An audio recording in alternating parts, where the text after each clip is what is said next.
Good morning. I'm Keith Reeves, Associate Professor of Political Science and Chair of the Political Science Department here at Swarthmore. I am delighted to welcome you to the second panel of the symposium entitled Changing the World, Local Actions and Global Impacts. I'm thrilled to be joined by four innovative leaders: Vincent Jones, the CEO and Chief Strategist for reInvent Communications in Los Angeles; Mark Hannes, a student of mine, shows you how old I am getting, co-founder and former president of Genocide Intervention Network; David Kaufman, Director of Clinical Oncology at Merck Research Laboratories; and Jenny Horahan, CEO and President of Orbis International. Please join me in giving them a warm welcome.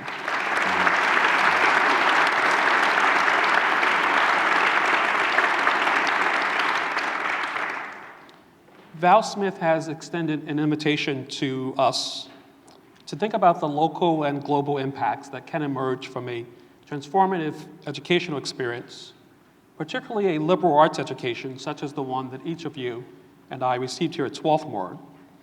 So I'd like to begin with the first of four interesting and very Swarthmore-like questions. The first is, what specific experiences from your time at Swarthmore help to cultivate your potential to be an agent of change? What specific experiences from your time at Swarthmore help to cultivate your potential to be an agent of change? Well, I know for me it was being told no. and I think it was being told no. There were a few times I was told no, and I didn't take that answer. There was one time in particular in the food line in the cafe, and it made me think about all of the food policies that did not make sense. So then I talked to my peers, and I put together this manifesto. I got it published in the Phoenix, and I got people together, and then we met with Larry Shaw, and a number of those things would change. And so for me, I learned how to organize. And that was just one of many experiences that I had where I saw an injustice, I gathered together with my peers, and I spoke up, and we got stuff changed. And that's what I do now in my day-to-day work, and help other young people especially to do the same in their communities. Great, thank you. David? So I think there are a couple things. The first is the collegiality of the professors here. And I don't know how year after year they take each new class that comes in and treat them like their thoughts and their ideas really matter. But this is something... They do. And this is something that really gets ingrained with you, into you over the 4 years of your time here. And it's very hard to leave and go into the real world and realize that not everyone thinks that about you right away. But eventually, you keep it in the back of your mind that your opinions and your ideas are important. And I think that really is very helpful as you move into leadership roles out there. The second, I think, is the intensely social nature of the education here. And there are multiple dimensions to this. The first is that you, of necessity, need to learn humility and respect for other people's opinions. The second part is that a lot of work out in the real world is a series of small group discussions, certainly in the corporate world where I work. And you don't normally think of a Swarthmore education as preparing you for corporate life, but that is an excellent preparation. But I think the most important part is that there's a shared sense of purpose that's part of the educational experience, and that's a social part of it. And it's not always evident when you're a student here, but there is this underlying commonality that we all bring to our educational experience around the fact that education should have a purpose beyond just erudition. And for me, one of the examples of that was in Amy Vollmer's biotechnology class, where the final assignment was to develop a project, develop a product that would be disproportionately impactful in the developing world. And for me, I came up with this idea of a vaccine for schistosomiasis, which is a parasitic disease. Other people came up with all these other innovative things. And there was a really robust discussion and sharing around that idea. And it actually inspired me to shift from a focus on cancer research, which I've come back to now, but to spend the next 15 years of my career really focused on global health and HIV vaccine development. And so those are some of the major things that I point out. Great. Thank you for that. Mark? Also too many to share. One, I'll share two. One was, it was really funny. There was an animal rights student group, and they were very upset that they were serving veal at Sharples. And so they were putting every flyer and poster around campus to do a protest in front of Sharples. That's the Swarthmore way, protest first. And so they're putting all these flyers around Sharples, even inside in the bulletin board. And one of the food services staff members saw this, and they engaged with the student and talked about it. And they said, you know what, that's a pretty good point. We'll stop serving veal. And the student just like lost it that they planned this whole protest. And they got what they wanted by a simple 5-minute conversation. And so that heavily influenced me when I and my classmates heard, while at Swarthmore, about the genocide in Darfur, and said it's so easy to go protest outside the halls of power. But if you actually put on your suit and go in and talk to the staffers and to the members, you can actually achieve a lot more change by actually having a conversation. And the second one, somewhat to Vincent, but on the opposite, I was very blessed to hear a lot of yeses. When we came up with this innovative idea to adopt peacekeepers and support them in response to the genocide in Darfur, folks like Maurice Eldridge were very eager to help us and empower us and connect us. Board members invited us to share what we were doing, and we're happy to introduce us to experts like Samantha Power, who's our current U.S. ambassador to the United Nations and a genocide expert. Faculty allowed us to submit papers way past deadlines. So I think really embracing folks, especially outside the classroom in our efforts, really were huge building experiences for me later on. Great. Thank you for that. Jenny? I didn't have a seminal moment like that. But I would say that I think there are two things that a liberal arts education, and Swarthmore in particular, give you that serve you well to conceive of change and drive it, both in the private world and in the nonprofit world or political world. One is just intense intellectual curiosity that never stops. And the idea that such an enormous breadth of subjects is inherently interesting, that you can master so many different, not even master, but dabble in so many things. And the confidence that as a beginner in a field, you could, become conversant and have an opinion and pursue a line of thought that had never occurred to you before. The members of my Goethe class are sitting in the chairs right there. There's a group of Swarthmore alum taking a class in Goethe in New York right now, something I've never done, but at 57, what a great opportunity. So that lifelong curiosity and belief that you can address something new is powerful because, of course, change comes from imagining a new way to do something. And the other, I think, is the confidence you get in our method of education that your opinion matters. I completely agree about that. And that's that's not the case elsewhere in the world. I remember when I was working in Bolivia, one of the women running our Bolivian operation had some experiences visiting a college in Ohio and was shocked that students would actually challenge the professor. People don't do that in Bolivia. More hierarchical ways of education. So the fact that here, from the very beginning, you are an adult and your opinion matters and you're encouraged to believe it matters gives you a tremendous sense that you have something to say that's valuable and you can contribute to that debate. And I think that intellectual drive and that confidence in the value of not just your opinion, but many people's opinions, that there's not a hierarchy of knowledge, is really important to change. Great, thank you for that. Can I ask that? Yeah, please do. And so I was told no a few times. I was told yes often. I just had lots of requests, as my recent attest to. But I want to mention that because to the last point, I think what Swarthmore also does is creates many opportunities for students to follow their passions.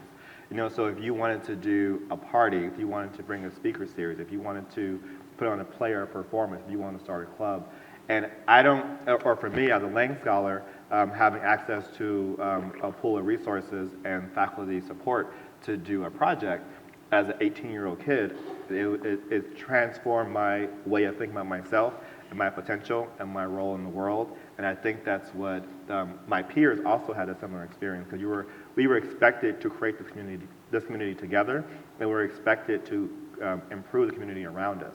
That's why I think like this education is very unique and special. And I just want to reflect on that last point.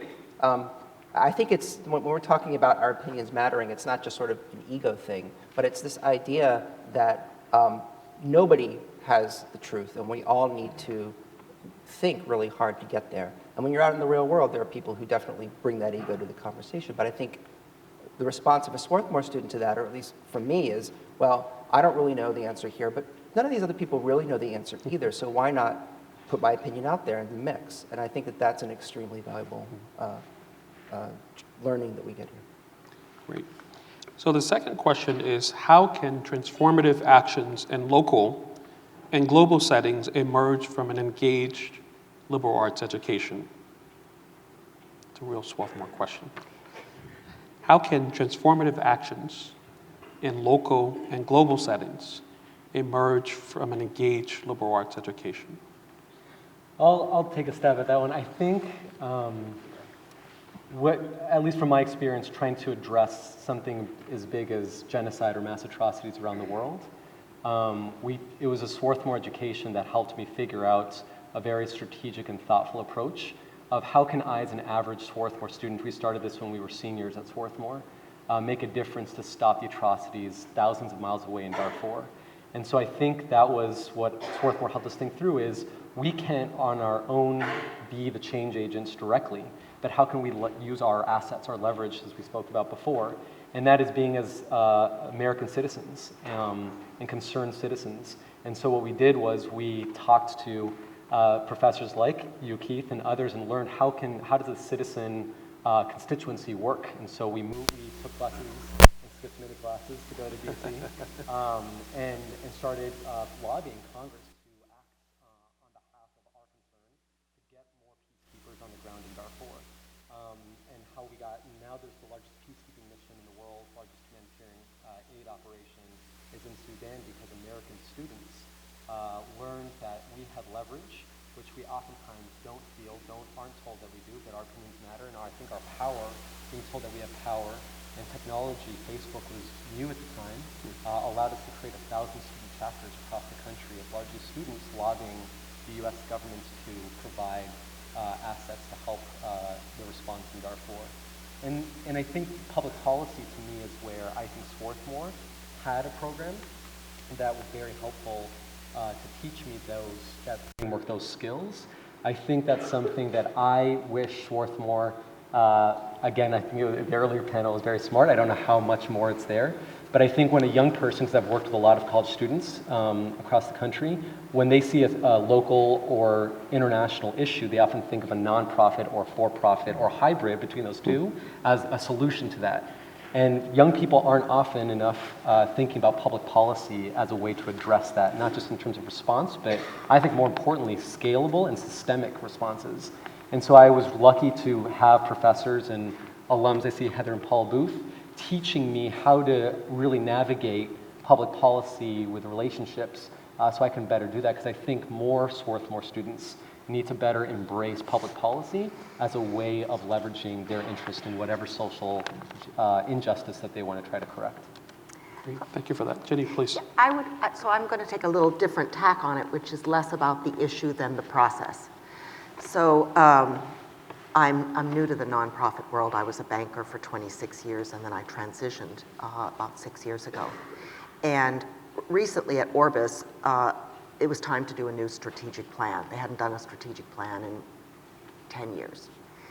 And the process we organized was actually very Swarthmore-like. The key to the changes you want in a global setting is really to empower people in their local communities to seek change. And Orbis is an organization that is capacity building, meaning rather than a direct service organization, I'm going to go and do something good and go home. The mission is I'm going to train people in that place to provide those services to their community. Lots of leverage to that. Teach a man to fish. But it's your local staff that has to execute that. And so how, in a global organization, you're very far from each other, it's very hard to communicate, it's very hard to feel together. How do you give people a common sense of purpose and also motivate them to try and achieve the same goals? So when we started out on this planning process, we created what we called the diagonal slice of Orbis. And we had people from every geography, every function, and every level. It was not a senior-driven process. We had people who were, mid-level managers or junior people participate and get together and start with the most basic thing, which we actually talked about at another seminar here, which is theory of change, and then move through a process of examining issues, coming up with positions, and then writing a strategic plan. And that's a really liberal arts way to approach very much so. making a strategic plan, starting with really basic questions and being very participatory and writing a paper every week that you have to defend in front of everyone else, just like a seminar. And we used some external resources to boost our time and knowledge, but I would say the way we learn here is, and this was, I don't want to be too American-centric about this, but again, this was a very unusual experience for many people who participated in it. They had not had that kind of authorship of something important like that in what had maybe traditionally been a more hierarchical way and a more hierarchical culture. So I think that's a really positive thing. Great, thank you for that. So, okay.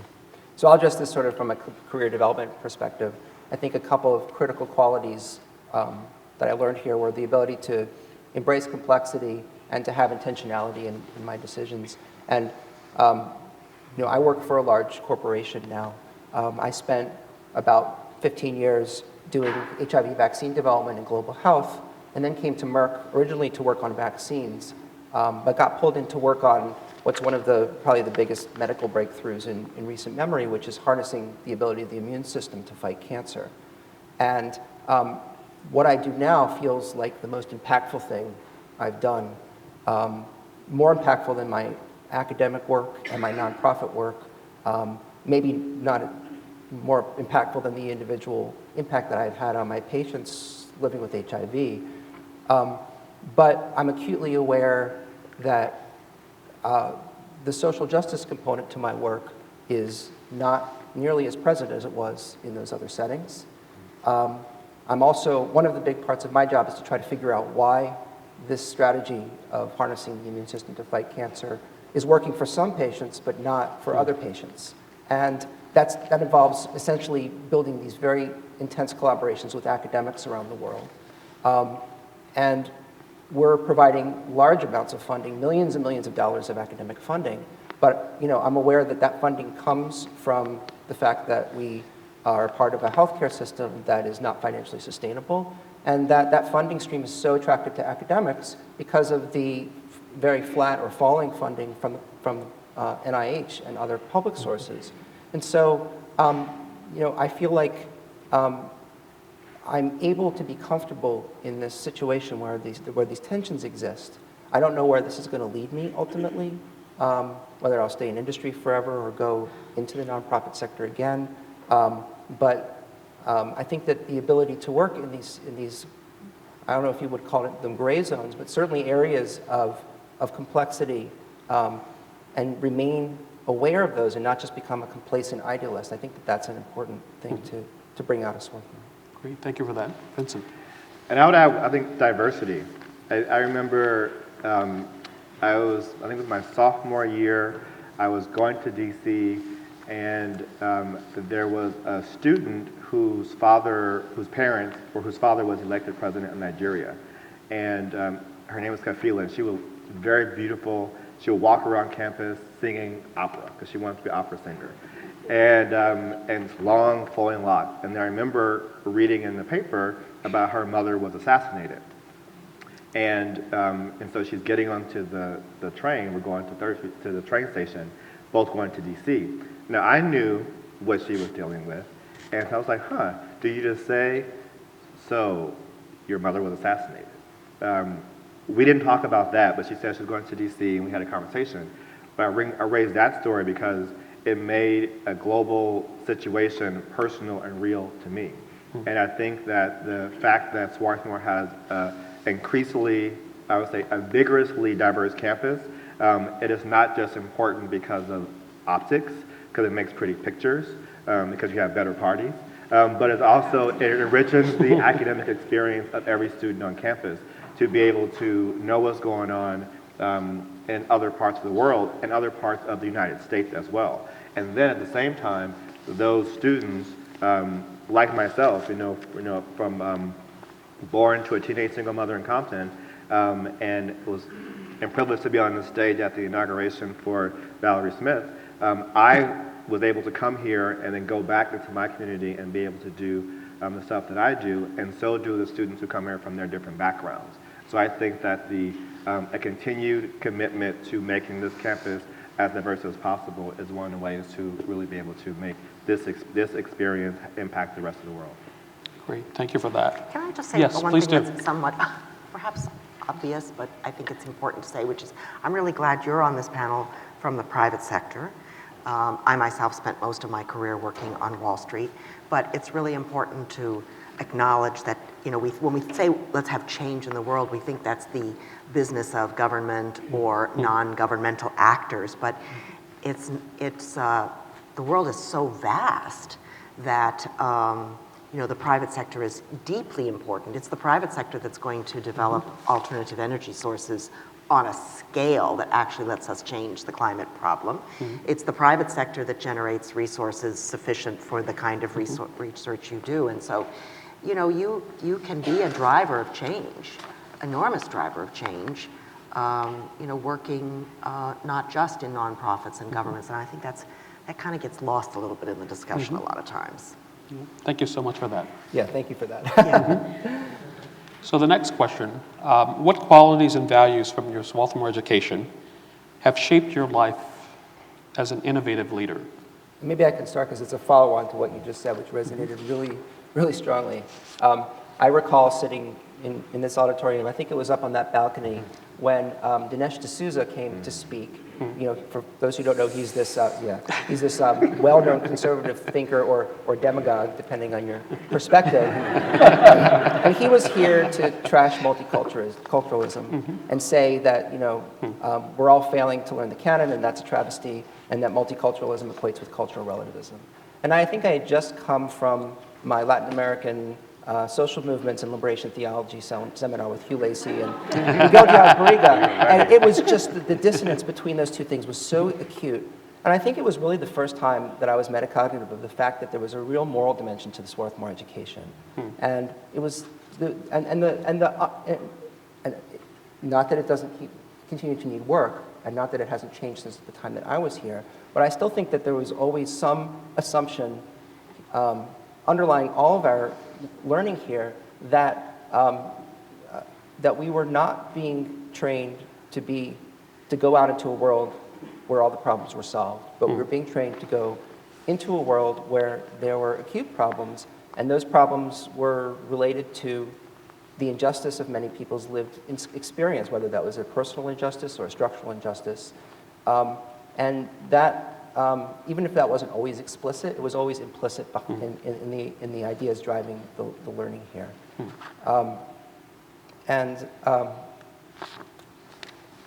I think that moral dimension to the Swarthmore education is something that we continue to reflect on as we go through our lives and make decisions. Great, thank you for that. I think I learned how to juggle a lot. Those of you who were here when I was here know I did a lot of things. And in my life today, like I'm on a number, well, I do a lot. I do too much. So it taught me that, and also taught me how to do very specific things. I remember I got a Swarthmore Foundation grant my first summer, and I worked at a nonprofit that I've been involved with for a while. That was the first time I wrote grants. I worked at a foundation for a number of years. I do a lot with foundations now.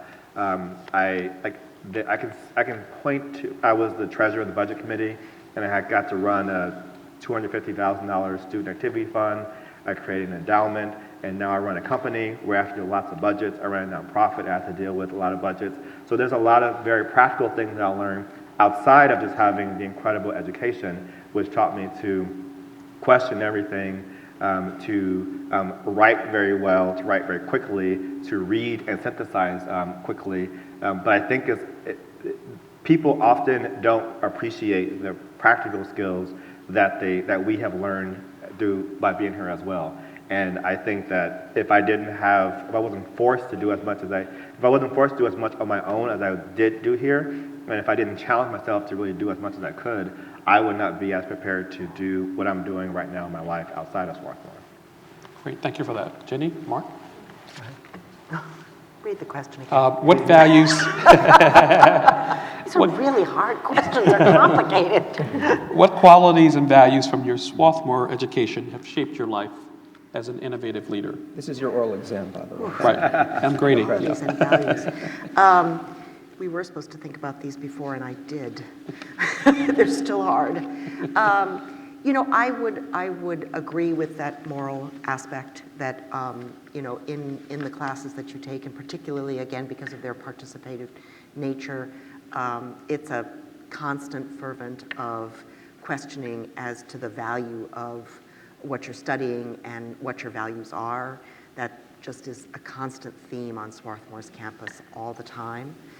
And I think that translates most importantly into you know, your own personal behavior, whether that's in a corporate setting, in a nonprofit setting, you know, having a cast of mind that asks you to contemplate whether what you're doing is important, is right, is meaningful, very continuously. For me, that is part of why I changed careers, because I got to a point in my life where I felt I wanted to do something that had a different impact on the world. I was very proud to be a banker. I had a wonderful career as a banker. I know people probably feel like hissing right now, but I felt like I made a very valuable contribution to the world. I felt my work was really important to my clients.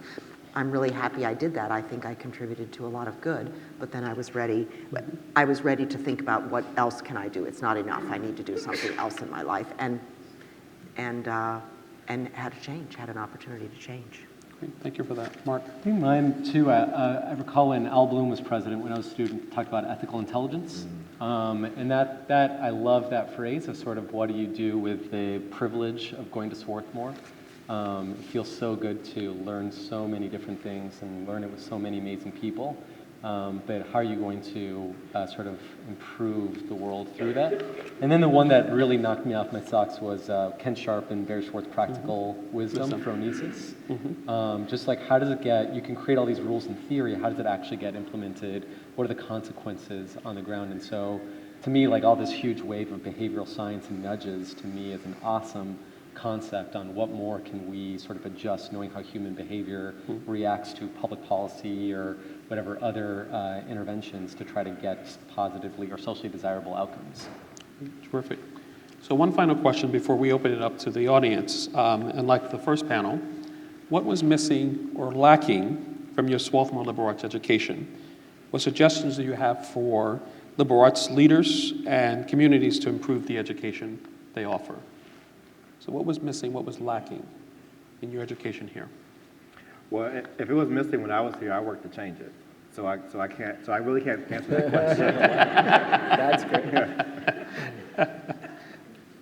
I love the idea of community-based learning, which really was not here when we were students. And you know, there's a lot you can learn in 4 years in an arboretum, and even you can learn about diversity of perspectives. You're not going to shed all of your prejudices or learn about others' lived experiences perfectly, but it gives you tools to go out and then work in multiple environments, and it certainly did for me. But the idea of having community-based learning here and starting that process earlier is great. And the second point I would just say is, as we get further away from Swarthmore, we alumni forget all the hard experiences and we only remember the good stuff. And so we're very eager to be harnessed in new and creative ways to help current students and to provide advice, and I think just finding new ways to do that. Great, thank you for that. Mark, Jenny? I'd say a few things. One of them, I guess it's easier for me, is more fresh, is I love the community. I would buttress that on community-based learning. I found it really tough trying to, what we were seeing is a lot of progress working on Darfur activism and trying to get policy change, and it being recognized by the traditional rules and procedures at Swarthmore. So had we petitioned and filed for whatever, I forget the terms of like a student-led course or exercise, and had it vetted and all that, then it would have been okay. But if we were just doing it and learning along the way, I found it really tough to try to get any recognition of it being balanced, of it being recognized as something of value. So I found it really hard to balance my coursework and some of this other work. And in such fact, like I got really inspired about human rights while being at Swarthmore, and an alum, Mike Penn, gave me an opportunity to go and intern at an international tribunal in Sierra Leone. And I was I grew up in Ecuador, got close to full ride to come to Swarthmore. I didn't have the money to be able to pay for the plane ticket or housing in Sierra Leone, and Swarthmore had these pockets of funds, but they were only eligible if you did it during the summer. They wouldn't adjust any of the criteria if I took a semester off to do it. And I found that really frustrating. And so I took the semester off, and during winter break, I worked at a deli, cleaning toilets and washing dishes to raise the money to do that, just because some of the rigid rules, and had to drop economics minor and pick up public policy minor in order to get more funds to be able to do an awesome opportunity that I think I really benefited from, and when I came back, feel like I was able to leverage and share with my fellow classmates. So I think some of the funding opportunities that Swarthmore is so generous with is to think a little bit more flexibly when it doesn't fit necessarily the proper criteria. The last one, which I'm sure lots of students talk about, is the career advice, career guidance, as was mentioned in the last panel. This is something I think every student in probably any university will talk about, wanting, it would be so nice if everyone could just hand them on a silver platter the job that they want, which doesn't happen. But I think, talking about the private sector, LinkedIn is one of the most robust professional networks, and more people update their LinkedIn profile than they'll ever update their Swarthmore alumni profile. So to me, it would seem so simple that something to be considered is sort of integrating or leveraging the LinkedIn background, and that way you can say what classes or skills you have, and LinkedIn has all that. To me, instead of reinventing the wheel, would be such an easy way. And I love behavioral science stuff, so it could be saying like, here you've taken these classes, or you've demonstrated, here are your interests.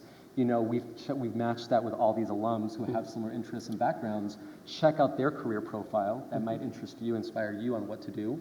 And we're happy to ask that alum or those alums to consider mentoring you for a half-hour phone call as you think about your career change. That to me would be an awesome opportunity to leverage more of the alumni community to help current students. And this is why you have the recent grads on the panel, because none of us would have come up with that suggestion. So I take it back. So I think, while I don't have thoughts about the campus experience, I do think that more can be done for alumni. And I think Mark's points kind of speak to that. I think with the lifelong learning kind of idea that Swarthmore definitely promotes, there's not enough done to really connect alumni to opportunities to continue learning and to each other. I know I'm in California. It's hard for me to come back to the campus, and I think that I see what some other schools do in the LA and California area to connect with alumni. And I think we have such a robust network of people who are doing interesting things, and it's very hard to figure out how to access them. And then the other thing, which I just thought about as we were talking, is I know when I was a student, the study abroad policies changed. So people were able to save money by studying abroad because it was often cheaper, but then they changed it so you had to pay the same thing. And I think a large number of students study abroad. I don't know what the percent is, but I would say, why not just make it required? So every student has to study abroad for some period of time to truly make it like truly a global experience. I mean, if it costs the same to do it anyhow, and their financial aid or whatever they're paying is covering it, just make it required. I like that idea. Jenny, before we move to the audience. So I have to stop a minute, and this conversation is making me think of a person who's not here today, but who fostered a lot of social change and the opportunities we're talking about, which is Jean Lang. And it's really a shame that Gene can't be here to celebrate your inauguration, Valerie, because the Yiddish word is vel, swell with pride, because he is so important to founding the Lang Center for Social Change. And I agree, funding activities that take you out of academics and into contact with more difficult environments that focus you on your privileges, your opportunities, the stark differences you have, like going abroad. I went to Columbia, or working in an environment domestically that you've never experienced. I think that's enormously valuable to your development as a person, to be able to just have a shock about your own world, shock your own sense of what your world really is. And so I think that's something that I know the college is trying to fund. It was part of the strategic plan because it's very expensive, and a lot of people who are borrowing money for school, they have to work in the summer. I mean, this is a real economic divide that is a big problem. All these non-paid internships, huge problem socially, because who can do that? Somebody can do that when their parents don't need them to make money in the summer to help pay for school. It's a very unfair situation. So I know the college is trying to do that, and I think it's really, really, really valuable. The other thing I would say is the science, the comment I made earlier. When I read the newspaper and I read the discussion of climate change, or I read, some of the other things around science, it's so distressing, the level at which that discussion occurs. And I think one area, science, the body of knowledge is 30, 40, 50 times larger than it was when I was in school. Fields exist that didn't exist. So how do you help people be smart consumers of knowledge about scientific issues that are going to drive the decisions society makes? And that can't be in the hands of just the specialists. Great. Thank you for that. So we'd like to open the session to you. We're going to ask that you stand and that you project so that everyone can hear, and I'll do my best to try to repeat the question. Yes, please. Yes. You all are accomplished in your respective fields, and you just described how Swarthmore helped shape and at least influence where you are. Now, if you had an opportunity to time travel, go back to Swarthmore as a student, this question is for anyone. What would be your focus area? In other words, what advice do you have for current generation students? Great, thank you for that. So the question is, if you had a chance to go back into time travel, what would be your focus of area? Well, I'll tell you. So by the time I got to my last 2 years, I made every course decision based on who was teaching it. The subject isn't very important. Who that person is, a professor who has incredible intellectual energy, generosity, and that's really true of so many professors here, but able to embody enthusiasm and help you see in a new way, that's the most important thing. And I would say that's still the most important thing. There's knowledge just, it just disappears. It's not very important 2 or 3 years from now. It's going to change. You can acquire it.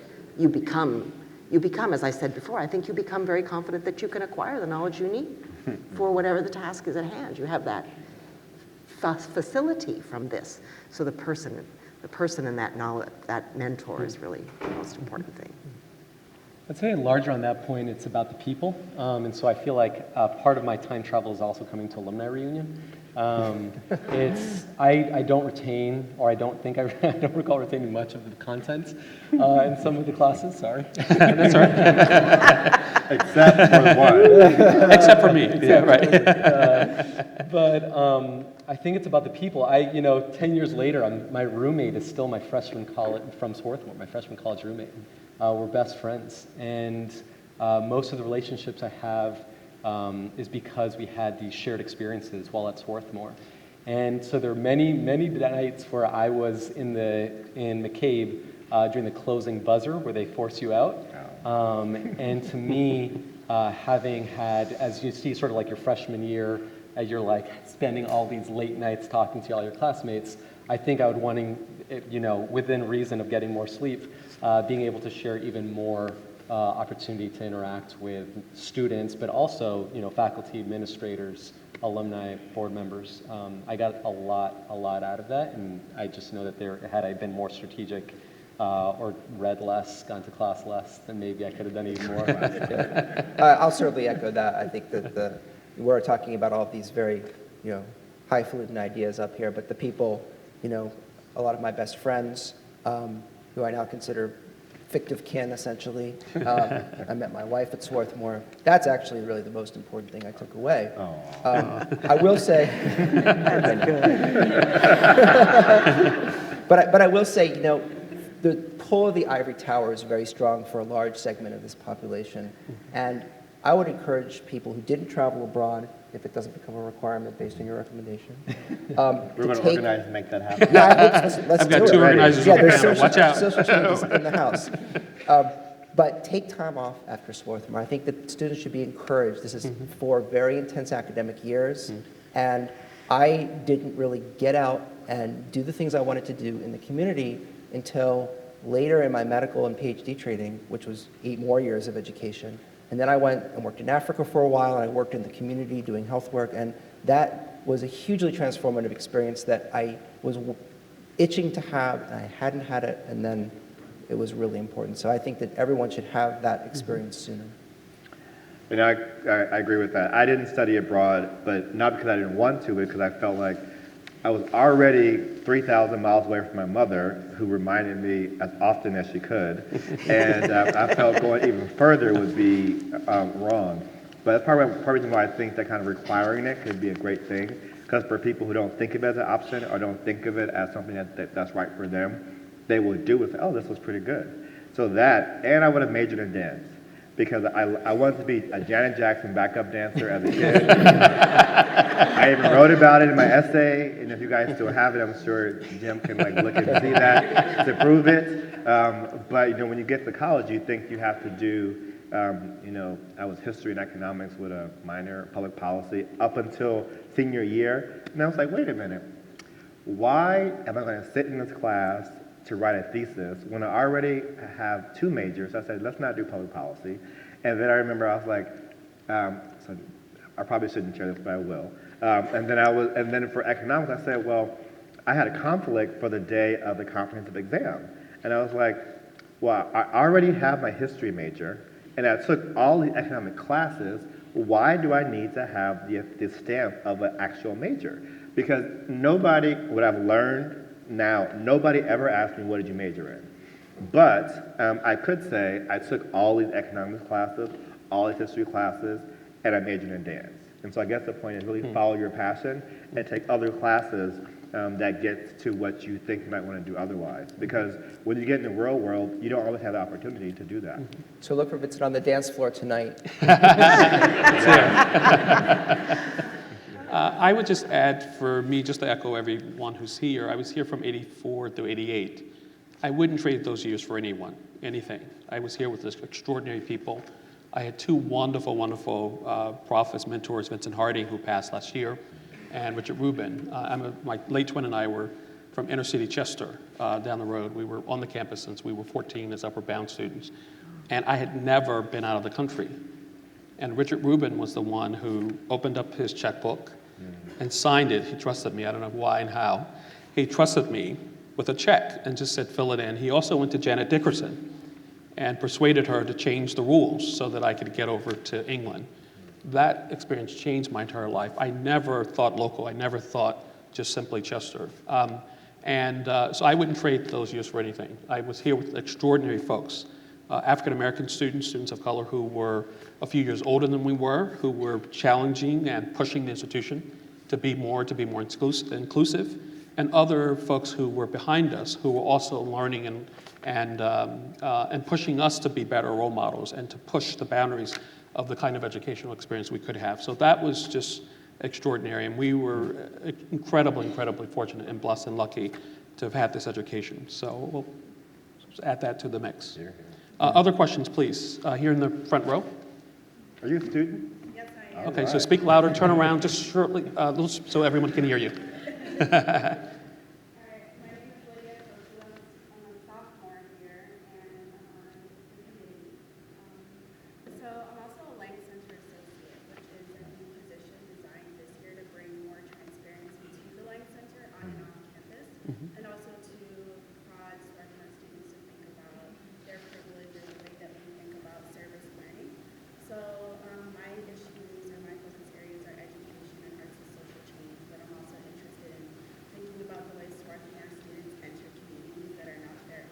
and how we face problems in those communities. Okay. So it seems like some of you, if not all of you, were involved with the Lang Center during your time here.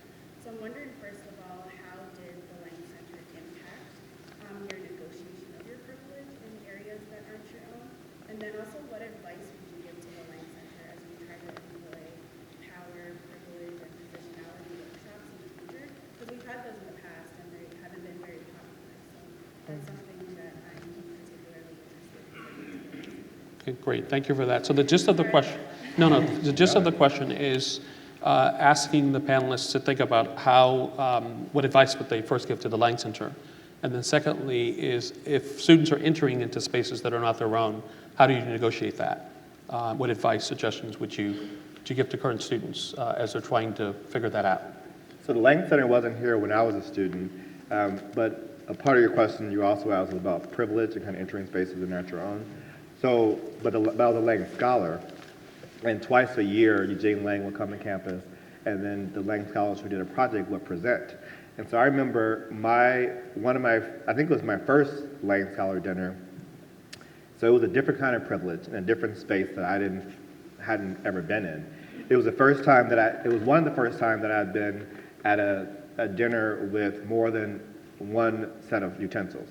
And I remember very vividly, because I was sitting next to, at the time, the head of alumni relations was Barbara Haddad Ryan. And so she was the most regal person in the room. So I said, what is she doing? I'm going to do what she does, because I know what to do. And so for me, it was in this weird way, I kind of learned how to move in a space of privilege that I had not access to before. And those tools have helped me throughout my life to be able to raise a lot of money from rich people. And then on the other side, my Lang project was actually predicated on this very idea. Because what I saw with a lot of my peers and myself, we would go into Chester mostly and we do these projects until we got bored or until we got busy with classes. And then what would happen is it would kind of create this mentor fatigue or whatever you want to call it among people who live there. And the community wasn't getting a chance to develop local leadership. So my project was I trained a bunch of high school seniors in South Philly to basically lead middle school kids through a series of activities. So that way the middle school kids can be able to see people in their neighborhoods as leaders, and then the high school kids would get valuable skills they'll be able to apply to for college, for jobs, or what have you. And so I think the Lang. So Eugene Lang is has a when you mentioned him, I kind of started to tear up because he has had a transformative role in my life, and I think transformative role for the school. And I think the Lang Center, the Lang Scholarship Program, are things that if they were not here at Swarthmore, I can't imagine Swarthmore being Swarthmore. And I can't imagine. I can't imagine me being a student here. I can't say enough about him and what his impact has been to the college. And so I just think my advice to you would be to keep being an advocate, a voice for change, and don't take no for an answer. I just want to add, the transformative part was critical. Without the Lang Center, Genocide Intervention Network would not have been successful. We got to work, when the Lang Center was at the building right at the train station, we got to operate out of the basement. So that was our office space, and for many of us, it was also our sleeping quarters when we kept working. So sometimes if they would have meetings, we'd have to get kicked out. And also the funding, we got funds during the summer to pay for people for summer internships, as you said, just huge in everything that we were trying to do. The staff were phenomenal. And also, in terms of including folks, so we used Lang money and other Swarthmore money to bring in Darfurian survivors, Darfurian experts to talk to us because none of us were from Darfur. So there's no way we could really understand what was happening. So we tried to compensate, and fortunately Swarthmore provided us the resources and the access to be able to do that. So that was phenomenal. The other thing is, sort of mentioned before about diversity, is Swarthmore is amazing. It's sort of a joke that we started Genocide Intervention Network with a Muslim woman, a Jew, atheist, a Catholic, all walking into the Lang Center, working No rabbi? working to help start this organization. So I think we baked in thinking about inclusivity, diversity, what do we know what we don't know, thanks to our education here. So we were constantly, we had a Rwandan survivor sharing her experience as we would guide this. So we were very fortunate to both at the Lang Center, our education, thinking critically, diversity baked in from the beginning, that I think we made it so much easier when we got additional resources from the Lang Center and support from the staff to be able to try, and I'm sure we could have done more and still could do more, in being more inclusive. Terrific. The next question, here, and then we'll go up there. Yes. This is a comment, but I would like very much to have comments on the comment. I told them about this a lot, and we've been talking here about the Swarthmore College in its entirety as an instrument for social change. And I am sure it is that, because our students go on to do wonderful things, whether in the private sector or in the nonprofits or in the public arena. But it takes vast amounts of money to produce the kind of college that then can go out and do work. And some of that work would undo the mechanisms by which vast amounts of money are produced. There is a tension there. There are mindsets that go with one pole or the other, and sometimes those tensions are felt in the college community itself. We know that there are ethical practices that have produced a lot of that money, but structurally there are tremendous problems with the way money flies to one part of the sectors that produce it, and not enough to the working people that also work to produce it, right? So here is a very elitist college, to name it that way, producing people who want to live in a community where there is far more equality than the presence of elitism and its opposite would allow. So that is my puzzle, and I am very glad that you have said all the things that you have said. Great, thank you. So the gist of the question is the tension that exists between an institution such as ours that has enormous resources, investing those resources, and then communities in which we work, our students work, we work, the inequality that exists there, and the tension and how we grapple with that. So it's just a comment. Other questions, comments? Yes, here, please. Well, could I comment I'm on sorry, that yeah, comment? please do. So, you know, it's so interesting that you just said that, because I was thinking that there was a comment I didn't make earlier about something I wish was here, which is kind of unpopular, but I do think it's really important, which is I think that the student body, you know, it's natural to feel, all of us, you know, want more, we're very focused on our own needs. But it's, the student body here is very unaware of how the scope of resources needed to provide this kind of education, which is, I mean, sometimes I say, this is a Bugatti. You know, the rest of the world's driving a Ford. This is a Bugatti, not even a Mercedes-Benz. Should such a thing exist in the world? I think it does. I think it should. I think it's not, you can't replicate this at this expense on the kind of scale that would give everyone this opportunity. But the diversity of educational experiences is one of the most valuable things about America. America is unbelievable because you have community college, and you have trade schools, and you have big public schools, and you have, you know, this kind of private school, and you have the Ivy Leagues. And in most other countries, the higher education looks a lot more uniform across the spectrum than it does here. And I think an enormously important part of how creative America is that there is that, so many paths to higher education. And then what's changed is, you know, Swarthmore's acceptance rate when I came to Swarthmore was 40%. Because you only came to Swarthmore if your parents could afford to send you to Swarthmore. Although I came on a scholarship, which is why I could afford to come. And now it's 6% because now theoretically anybody could apply to Swarthmore and come because we are so wealthy and we can afford to subsidize that education. What an incredible change in the world. That's an incredible change. And the author of that change really has been our endowment and the resources we have. We're such a rich institution. So I think there's a need for people here not to be shy about talking about that, because to perpetuate this incredible cauldron of ideas and this kind of handmade education that propels people to have the confidence to be agents of change is a resource-intensive exercise, and we shouldn't be shy about that. And I think we should talk more about how that's needed, and the generosity, the funding mechanism for the schools in the U.S. in general, and here off of alumni. Again, that really doesn't exist anywhere else in the world. It just is a uniquely American thing, and it's a beautiful thing because it's why we have this kind of environment. So the inequalities are striking, but I think you also have to look at the positive of it, which is, how our society, not just at Swarthmore but other places, has devoted enormous private resources to the creation of educational opportunities that are so unusual in the world. If you travel elsewhere in the world, really unusual. And I think fundamental to our society being as creative and as changing as it is.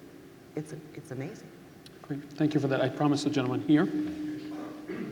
Thank you, Jenny. Yes, thank you, Swarthmore.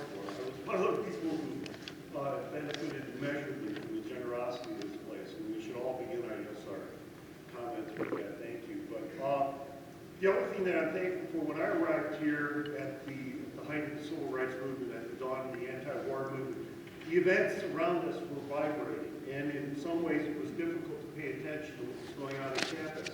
But the two things that affected me the most, I think, more than those events, were the incredible population of people here, and I'm really talking about the student body as well as the professors, maybe more often the students than the professors, that I met on a daily basis and talked with at the coffee shop and wherever we worked.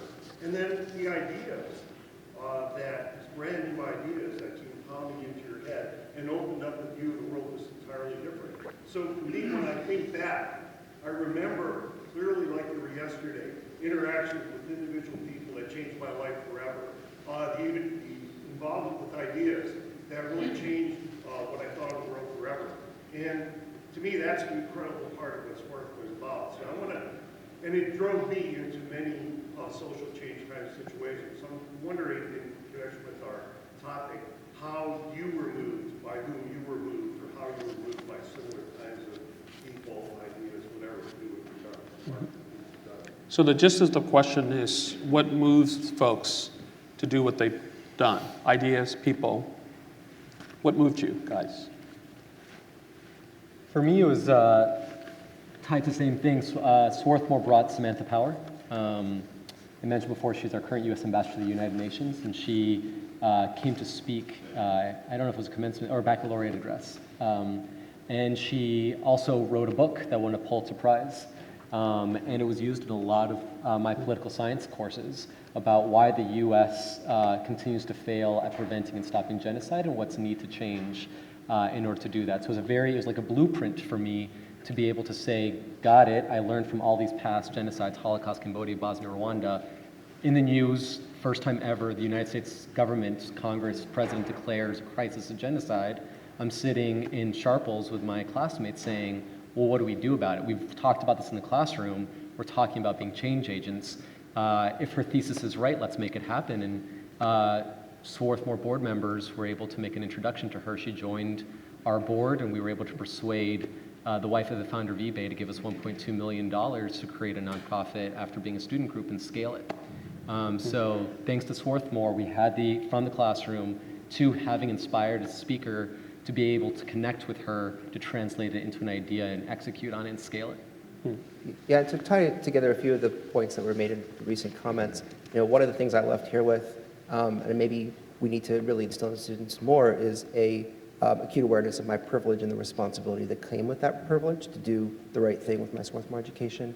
I think that came from my better understanding about identity and diversity that was part of my Swarthmore experience, but also some awareness of just how unusual this type of environment is and how much resource it takes to create that. And if I could kind of tie this last two questions, I think Swarthmore subtly and sometimes directly says, your charge is to change the world. I remember that's what I got very clearly. And I would love to see some kind of a research to kind of say, what's the impact of Swarthmorians in the world? And,